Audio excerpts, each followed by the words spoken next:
The Grow My Cleaning Company podcast helps owners of cleaning companies just like you to grow your company and yourself so you can make more money and finally get the time and money freedom that probably got you into this business.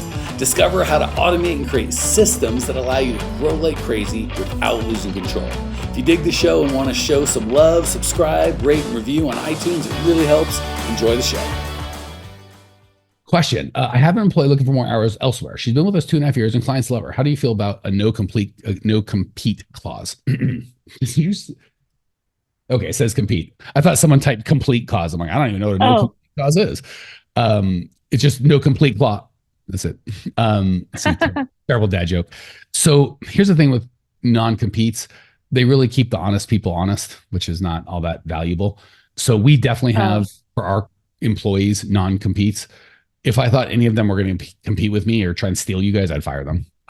Just because it's not ethical. It's not real. It's not making money for the company. It's not good for anybody. It's not fun. It violates all of our core values. Yeah. So certainly you could have them sign it. But we do it just as a matter of like you guys, it's whatever contract. I haven't read it, but I'm sure it says you can't steal my intellectual property. I don't know what it says, but never read it. Never had a cause to, because none of y'all have ever tried to do anything weird. So yeah, of course, it's a legal thing. Sure, have them sign it, but if you think that's going to protect you, good luck. Because if they're going to compete, how would you even find out? If you did find out, you could go stop doing it. You sign something. They're not like, I had forgotten. I'll stop immediately. They're going to give you the finger.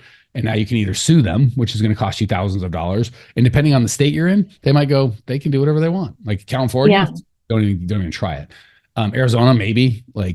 So yes, you should have one. No, you should not be like, I'm square. If you have a feeling she's going to compete with you, I'd probably let her go. I don't mean that as advice. I mean that as, if I had a feeling an employee was going to do something I felt was dishonest, I would part friends with them, because I'm certainly not going to trust them in a client's home if I don't trust them not to lie, cheat, and steal. You see what I'm saying? Like the whole biblical thing of if a guy's going to steal a nickel, he'll steal $1. Well, a few years ago, I hired her full time. And then since doing the coaching, she's had less hours. So I understand that she wants more hours. Well, wanting more hours and working for other people, I don't see any problem with that. I'm more into your gut. If you're like, I think she's going to steal from you, I think she's going to do something shady. Well, that's a problem.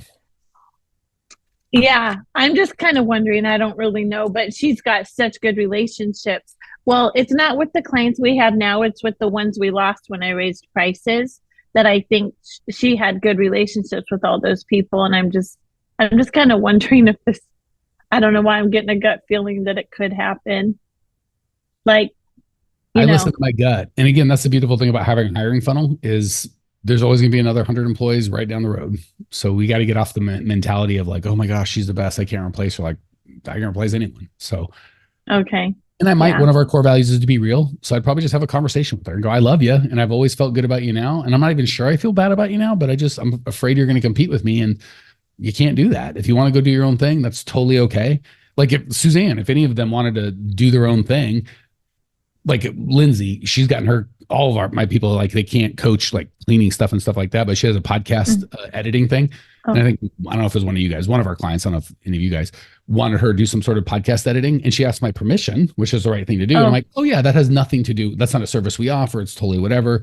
That's okay. But had she not asked and done it, and I found out, I probably would have had a hard time not firing her. But because she asked, I was like, yeah, thank you for asking. And that's fine. Of course you can do that. But if she's doing, like Suzanne was doing mindset coaching or Grace was doing accounting stuff, I'd be like, I'd have to fire a client and them. Like, hey, you can't do that. We spend a lot of money to do these clients. You can't just steal them. So I would just have an honest conversation. And if afterwards you felt good, then I'd probably move forward. And afterwards you felt squishy and maybe she's like, I would take a client, but there's nothing wrong with it. Maybe she doesn't know what's wrong, if that makes sense. Oh, okay. Did that answer your question? Because I'm hoping to get some of the clients maybe might come back eventually. But when they, try someone else. But even a former client, that's super great. Unless you told her specifically. If she goes after a former client or former client her go, I'd be like, I'd probably be okay with that. I'd like her to let me know. Okay. They're not a client. Yeah. Okay. And I would be very concerned if like they quit you and went right to her. And it's like obvious that, Yeah. That's not how it's been. Yeah. Right. But if it's just. Yeah. Yeah. Okay. So you kind of got to have your own moral thing. My big thing is, can I trust this human being? And if I can, then I'm just going to have honest conversation and set boundaries. And if they agree to the boundaries and I trust them, we're good. And maybe they disagree with the boundaries. I go, no, I very much would like to do that. I'm like, oh, that's fine. I'll still help you start your, I'm still encourage you to do your own client. You can't do it with my clients. Like Tracy, one of our former mindset coaches, some of you guys know, who's great. I think she went to start a cleaning business. I was like, God bless. She's coached you guys. Saw, well, you're doing. She's like, I can crush at this. And I'm like, God bless. I want to do that. Had she like moonlighted and done it in secret and partnered with one of you guys, I'd be furious because that's super shady. But when she just said, I'm going to go do this, I support her. I'd help her any way I could. So I'm okay with them wanting to start their own cleaning company, just not in secret and not with any of my clients. Yeah. It's kind of weird when you train someone and then they kind of want to go do their own thing. I love it. I would honestly, as a cleaning company owner, I would consider that as, again, as long as everybody's honest. Like an honor. Yeah, I would love, again, Tracy left.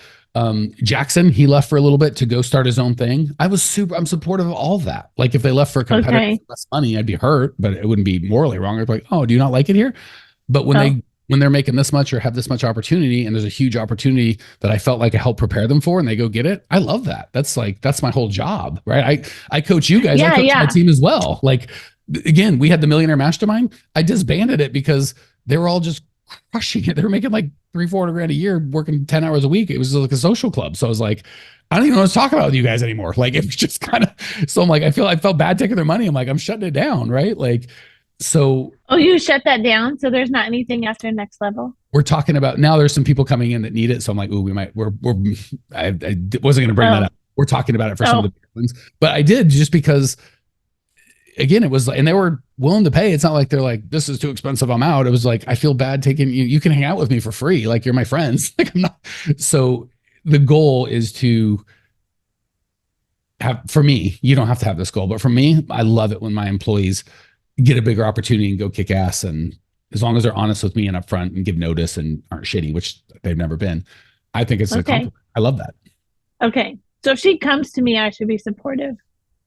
Well, as long as she's not doing any shitty, like I took these clients and, I'm taking some more. Well, that's a different kettle of fish, but. Yeah. I don't think it's that way. I think it's the former clients that left like December, January.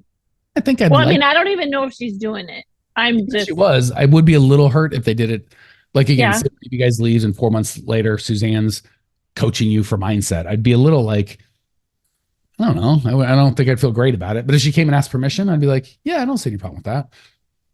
Okay. Even that wouldn't be a fireable offense. But if it was, you stopped working here and you're now working directly with Suzanne in pretty short order, I'm like, come on, Suzanne, this is a clear, you can't do that. That would be a fireable thing. Yeah. But that's just and Suzanne's never done anything like that. That's just my clear thinking. You got to get your own clear thinking. So you might take 80% of that and go, I agree perfectly. And there's another 20% you're like, I don't like that and I want to do different. You get to have whatever rules you want. You just have to be clear with the people. You can't be like, this is what I decided in my head, but I never told you, but I'm going to be angry if you violate it. Does that make sense? Yeah. Real quick, Cleaning Nation, if you can think about how you found out about this podcast, maybe a tweet, a Facebook message, iTunes search, some sort of Instagram post, the only way we grow is word of mouth. We don't do paid ads. We don't run ads. You are it. The only ask I have is if you're getting value, share the love. However you found out about this, if it's a review or post, whatever it is, do that. Pay it forward so the next cleaning company owner can change their life as well. Back to the show. All right. Please re-explain your thoughts on how to pay employee mileage. We include full mileage when giving a quote to the client. Correct. Yes. So full mileage to me is one switch from this place to the next place, not from their place to the place after. So if my average trip is 13 minutes and 7 miles, I bill every job 13 minutes and 7 miles, only unless it's a 5-day a week, 3 or 4 hour job where it's like one team, they never go anywhere, they never tag on a job. It's always just from home, which I don't pay from home to the first job. And if you're doing like Marie, where they go from home to your house, then now you got to pay her to your office. And then yeah, you absolutely have to charge everybody. But if it's a 5-day a week account and they're only going to that account, they're going to the account every day and they never go anywhere else before or afterwards, then I won't charge those guys mileage. Okay. But all the 1, 2, 3 day, even 4 days where it's like, I'm doing this, or even if it's 5-day, but it's only like 20, 30, 40 minutes, it just the only time I'm not charging mileage, if they're only going to do that account every 100% of the time, then I'm not going to charge them just to charge them. But if there's any chance or half the time or more, I'm going from there to somewhere else. Yeah, I charge everybody mileage. And just so you guys know, I could make it more specific in the spreadsheet, but then it gets more complex. We don't have the 3% credit card fee in there, which I would consider cost of goods sold, and you can just add 3% if you want. But we also charge everybody travel every time, and you don't pay travel every time. So that generally works out. And again, we could add both of those in there, but then it makes it super complex. So just want you to know, yes, I understand. Even with not charging the 5-day week accounts, you'll be charging everybody for one travel, but not everybody will be getting a travel. That's intentional. I'll have a little extra because you're always going to spend more time than you think anyway. So it's an intentional pad, if that makes sense. You understand all that? Yeah. Okay. Cool. And if not, listen to the recording. And if you still don't, I'll go over it again, or we can Slack, or I'll clear it out for you. Just so you know, you will be charged when you do the bid. You always charge everybody one travel to their place, but as your schedule actually works out, sometimes, when they go from home to the first place, we don't pay them for that, but you did charge that first place for a travel. That said, what we coach you to do is have credit cards on file that cost an extra 3% of every account. We don't charge them extra for that either. Those typically cancel each other out. That's all I'm saying. And not exactly, but close enough where it's not we don't want to do a bunch of extra work to get it to the penny. Okay. If you don't understand any of that. Yeah, because I was just trying to, because when we spoke in Florida, you talked about even like tiering, on how I pay employees for mileage. That's only if you got me off a little bit. So trying to figure that all out. But that's only if you've got people really far away. So there's two ways to do it. You could literally have a geo tracker on a tracking app on their phone and then pay them but then you've got to negotiate, just like similar to what Marie said. You and I are on a trip and I want to stop for smokes, and you got to pick up your kid here and whatever. And now as the owner, Tim's got to be like, well, hold on, it took you 23 minutes. I don't want any of that crap, right? So you could track it and then it would kind of all be perfect. I'm just going to go average, like it's an average of 12 minutes. I'm just going to pay everyone 15 and then get all the smokes and cokes you want and relax. You're getting paid the flat 15. And if you want to stop for a burger, that's between you and God. Yeah. That said, what typically happens, or I shouldn't say typically, what often happens is people will have 80% plus of their jobs up to 100 in a reasonable 10, 20 minutes. So that 15 minutes average works out fine. But there's 2 jobs that are 47 minutes away. I just pay extra for those. That's all. So all I was trying to say is you got to be reasonable in the thing. If there's 1 or 2 or 3 jobs that are farther away, yeah, I'm going to pay those guys instead of 15 minutes average, 30 minutes average. That's all. So, and on the bid, I'm going to charge them more. And if they're like, well, that's not fair, it's too much, then get someone local. Like I can only bid you for me doing the service. If you think it's too much, get someone closer. I don't know what to tell you. And I'm not going to break it out for them. Like, here's the travel and here's the whatever, but just in your own mind, if you're like, well, that's not fair, I'm overcharging them. No, I'm not. I'm telling you what I would charge to do the service. When I spoke, I charge people to get on a plane. It's 10 grand to do a keynote. If someone was local and I liked it, I'd do it for 5. You're like, well, that's not fair. Well, I don't want to get on a goddamn plane. Like I could just drive there. It's a big deal for me. So does that mean I was screwing the people far away? No, that's just the price. And they know, well, if I want to get someone cheaper, I could probably find someone local. Probably it's all very reasonable. So you don't have to get any of that with them. I just, for your own integrity, don't feel like you're screwing anybody. Only time you're screwing it is if you lie to them. So if you're like, it's $7,000 and they get it for 5, they could get it for 5,000. If you said it was 7 grand to do X, Y, and Z, and you do X, Y, and Z, and they're happy, you're not screwing nobody. Feel good? Okay. Yeah, I was just trying to think, because I do literally now on all their pay stubs I know where I put in their miles. I know where they drive from location to location, and I determine how many miles they had that pay period, and that's how I pay them. And then I was trying to decide, if I'm never doing this, how is it going to be easy for somebody, to determine their mileage that they did? So I'm just trying to. So the first thing I was going to say is turn that over to an accountant. That shouldn't be you. Second, I'm personally, if I get a cleaning company, I ain't doing that. I'm just doing a flat fee, and it's going to be a little higher. They're going to make a little more money. So the average is 10. I don't pay them 10. I pay them 12. I'm always going to make it so they win. But yeah, I'm not doing any of that nonsense. And again, the mileage is the mileage. So that's a little easier because they could drive separate mileage if they want to go somewhere and you're like, well, I'm not paying you. Fine. The time is where you get stuck. Now you're like, well, Marie and Caitlin take 12 minutes to go, but Marty and John talk and they take 16. I don't even have any part of that. So I just flatline time and money. Here's what you get paid for switch. Time and money. And that's very transferable to the only reason we don't coach that is the only way.